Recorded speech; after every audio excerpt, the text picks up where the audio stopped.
Right. So I want you to be very careful about what he asks for.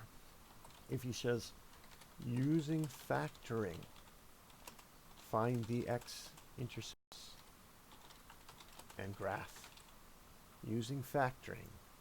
So that means he wants an x plus something, an x plus something, whatever it is equal to y. These will give you the x-intercepts when you find the roots. So if it's x plus 5 and x plus 3, the roots are minus 5 and minus 3, which means it hits the x-axis at minus 5, comma 0 and minus 3, comma 0. What's the halfway point between those two? Well, that's what you need to find out to find the vertex. The halfway point between those two is minus 4. Minus 4. So we plug the minus 4 back into the equation. Minus 4 plus 5 is minus 1. Minus 4 plus 3 is minus 1. Minus 1 times minus 1 is plus 1. So the coordinate for the vertex is minus 4 plus 1, which is right there. Then you can draw it.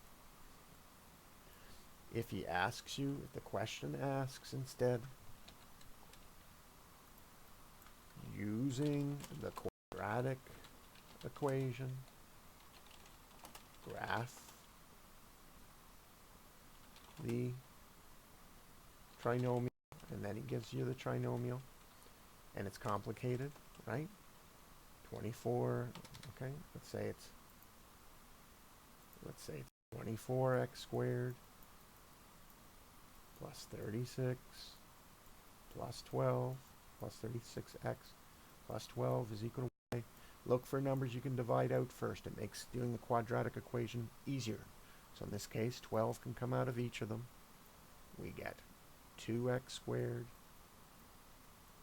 plus 3x plus 1 is equal to y. Now you have your a, your b, and your c. A is equal to 2. Helps if you label everything. B is equal to 3. C is equal to 1. And use your quadratic equation. Now remember, it's going to spit out two numbers. One when the square root is positive, one when the square root is negative. These two numbers will be the roots. The roots. So whatever's spit out, that's the actual roots. You don't have to make the opposite symbols. So if x is equal to 3 and x is equal to 4, these are the x-intercepts. So now you can graph it. And the x-intercepts will be at 3, comma 0 and 4, comma 0. Or let's say it says 5. X equal to 5 and 5, comma 0.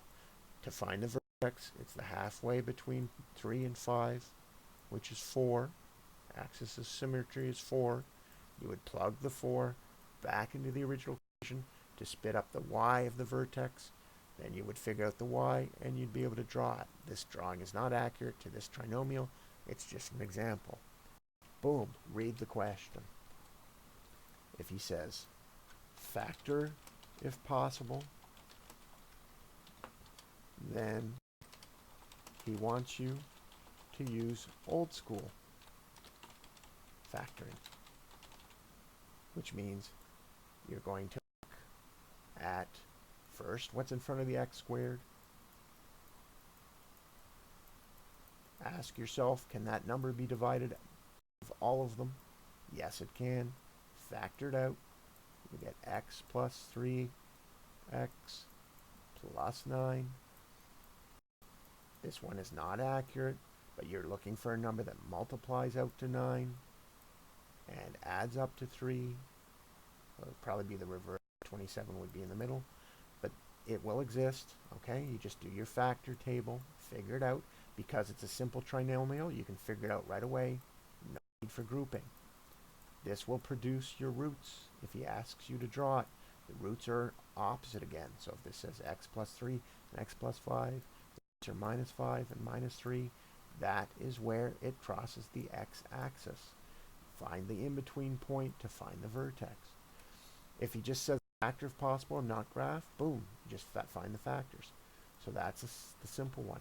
What if it's got a square root here and a square root here.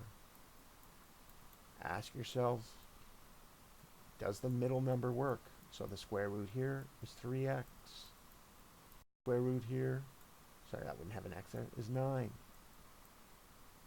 Does it work out? Does this create 54x? Yes, it does. 3 times 9 is 27, times 2 is 54. So that is a square root one. Ask yourself, if you see something like this, 9x squared minus 81, say to yourself, why doesn't it have an x? Oh, this is a difference of two square roots. We're talking 3x plus 9 times 3x minus 9. When these are opposite, it will eliminate the middle term. That's how you know. If it's complicated in the front, and it does not factor out, 4x squared plus 13x plus 27. Remember, this is not accurate. You cannot factor out the 4, therefore you must multiply 4 times 27 to find out that you have dealing with 108. Then you must find out all the factors. 108 and 1. Then take your calculator, divide it by 2. 54 and 2. Then do your calculator, divide it by 3. It does divide by 3. It's 36. And then you keep doing it until you find two numbers here that add up to the middle number. Once you find that, then you can group it. 4x squared plus 12x plus whatever works out. Then you factor out of here, and you end up with your factors. Okay? So again, if the number's in front, it's now complicated. If in doubt, it takes a lot of time, but you can always use your quadratic equation quickly to see if you got the right numbers, but I don't think you'll have time. So again, read the question. If the thing says, by graphing, find the x-intercepts of the following.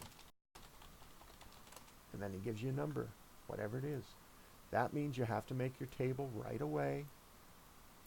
It helps if you, if this can be factored, sure. Yeah. But if it can't, don't bother. The factors will tell you the roots right away, but don't bother. You put x and y here. Remember, it's going to say equals 0, but which means they're just looking for the x-intercepts. But for now, just put y. If it says 0, they're just looking for the x-intercepts, not the vertex. If it says y and they say graph the whole thing, they're looking for a parabola. So you punch in minus 2 for x, minus 1 for x, 0 for x, 1 and 2, and you put it in the equation over and over to produce your y. 0 is the easiest one to start because it's 0 plus 0 plus 2. So 0 produces a 2. Minus 1 next. Minus 1 squared is 1. Minus 3x, because it was a minus 1 here, plus 2. Ah, that's 0. We have a big hint there. Let's try 1. 1 squared plus 3, 4 plus 4. No, we're going the wrong way. So let's go this way. Minus 2 next. Minus 2 squared is 4. Minus 6 plus 2. We found the other one. 0. We found the two intercepts. We may now graph it. One intercept happens at minus 2 comma 0. The other intercept happens at minus 1 comma 0. You find the axis of symmetry right between this. If it's equal 0, we're done. But if it says equal to y, you have to find the axis of symmetry.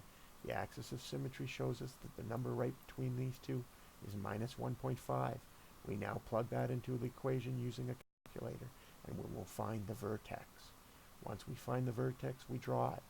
Keep in mind the vertex might be down here. Once you find the axis of symmetry in the vertex, you can draw it. If it says by graphing, see if it says equal y. If it says equal y, then you have to do the whole parabola. If it says equal 0, you're just looking for the two numbers. Here they are, here, not there. The two numbers that equal 0. Boom. Good luck. I hope you do well. The secret is reading the question.